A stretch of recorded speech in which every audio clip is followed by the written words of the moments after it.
Hey, hi guys, welcome to a new vlog. This is more of the philosophical kind of content today.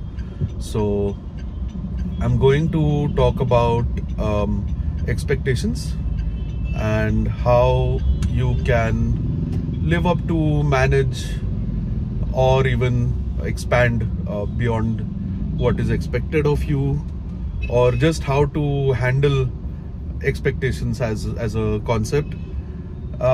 This comes from the fact that I have stayed in a joint family for the entirety of my life. So when I say joint family, not like a huge family.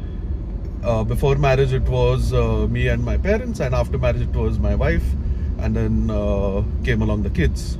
So small family of 6 people.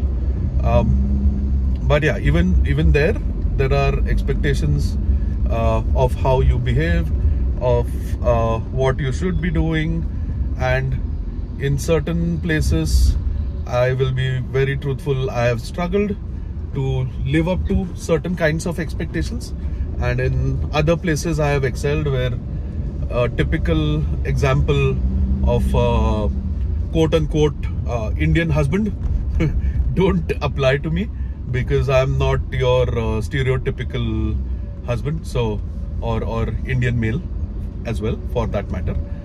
And I'm sure there will be a lot more like me today. It's just that media is a bit skewed and they don't show this side of things.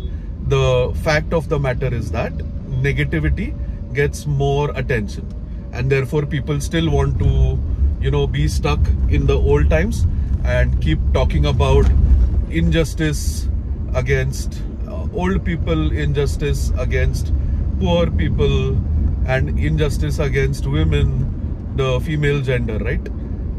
And that might not be entirely true for the entire population.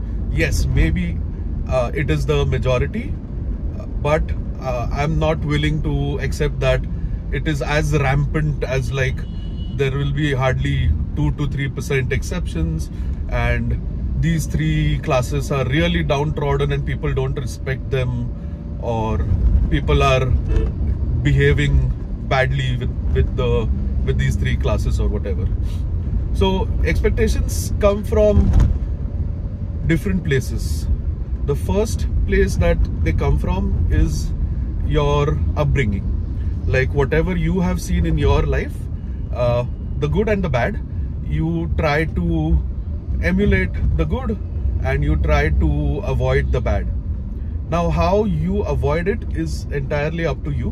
One is just go into a shell and don't acknowledge that such negativity exists. Second is the other extreme, where you keep hammering that this bad thing will happen, that bad thing will happen, this is bad, that is bad.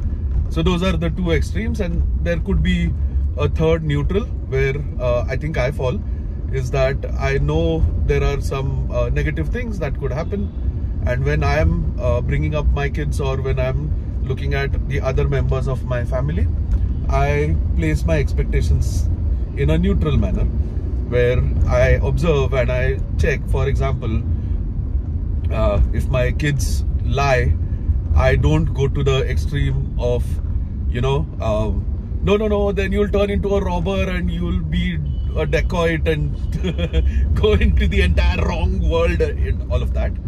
And neither do I act like, and I know mostly in my experience, I know mothers do this. They just hide it. They don't acknowledge. Like, their kid does something wrong. No, he can't do that. No, my kid is such a good kid, I don't think he can do that. So I find both of these extremes really wrong, and I feel that the best way to manage negativity is to address it, explain the outcome or the future result of it, and handle it that way. Now, when it comes to positivity or the good things, that every individual has a different perspective on what is good or what is the right thing to do. even that is sort of managed or sort of portrayed on our family members in these exact 3 ways. One is, if it's good, yes, it's good, don't talk about it. If you talk about it, it goes away, which is completely stupid, by the way. I very rarely come across such examples. Then the second one is, this is good and this is the only good and there is no other good, right? Like in my limited exposure, and so in like the third approach is what I always try to do, that I've lived on this planet for such a small time, is just a blip, and in my blip I've seen that XYZ is good. There could be other goods, and your idea of a good thing or a positive thing could differ. So it doesn't necessarily mean that what I say is the only and ultimate goodness of life or whatever, like that is the ultimate goal or the end result that you should strive for. So I think maintaining a balance everywhere is good, but at the same time these extremes are required. If you have tried the neutral and it didn't work, then try to sort of calibrate going towards either extreme. So if talking about it helps, talk more about it, or try to sort of repeat your message more frequently so that it leaves an impression on the person that you're expecting from. Or if the person that you're like, for good things, keep repeating more maybe, and for bad things maybe mention it less, but still acknowledge, you know, like there's something wrong that's happening. You just say that, you know, I know this negative thing is happening, and leave it at that. Don't push too much, right? So it could be either of those. I think for I had spoken about this in a vlog before the previous one. I think it was number 10. That for me, what works is positivity and saying that if you work out, you'll live longer, versus, or you'll look better, I think I'd said, versus saying if you don't work out, you'll get fat and you'll die a miserable death and blah blah blah. So whatever the negative connotation is. And again, I think I really can't avoid it. All of my experiences will always reflect back on how I'm bringing up my kids. So positive or good things that are happening with them, get an acknowledgement and get a sort of pat on the back, and that's where we stop. We also obviously do a small celebration, whatever, be it like spending more time with them, or just praising them, or maybe in the recent past it has been like there's some special meal that kids want to have, so we go to that place where we can have that meal. So that's another appreciation that we do.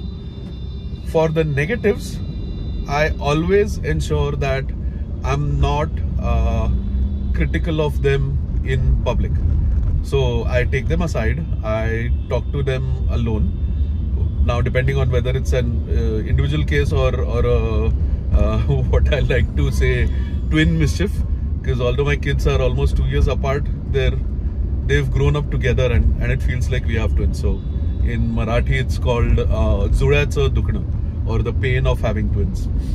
So yeah, so I think whenever I have done this, it has worked. Like, for example, if my kids are being violent physically towards each other, the first question I ask them, where are they seeing this? Do they see me do this at all? Do they see their mother or their grandparents or their cousins be violent? And the answer is no. Then is it your friends? That is met with silence. So most likely friends are a bit violent, and that's okay. So then I say, that's okay, that's all good, but do you think it's the right thing to do, and should you be violent towards your sibling, etc., etc.? And then that has worked in the past. The other thing that I have seen is inculcating or making someone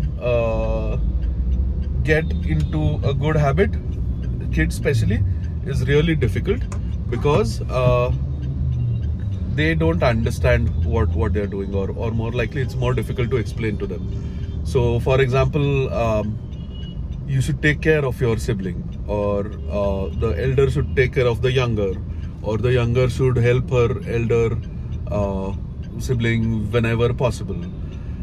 Like, everyone has some strong suits and some weak spots, right? I think both of my kids have like complementary traits, where the elder is strong, the younger is weak in some aspects, and where the younger is weak, the elder is strong in did I say the same thing again? But you get what I mean. So yeah, I try to sort of tell them that, hey, for example, my daughter is more world-wise, street smart, if you may, and my son is more academically inclined, and he's more smart that way. So I've asked them to exchange these traits. When crossing the road, the daughter is in charge. When doing homework, the son is in charge, because they can help each other in that sense.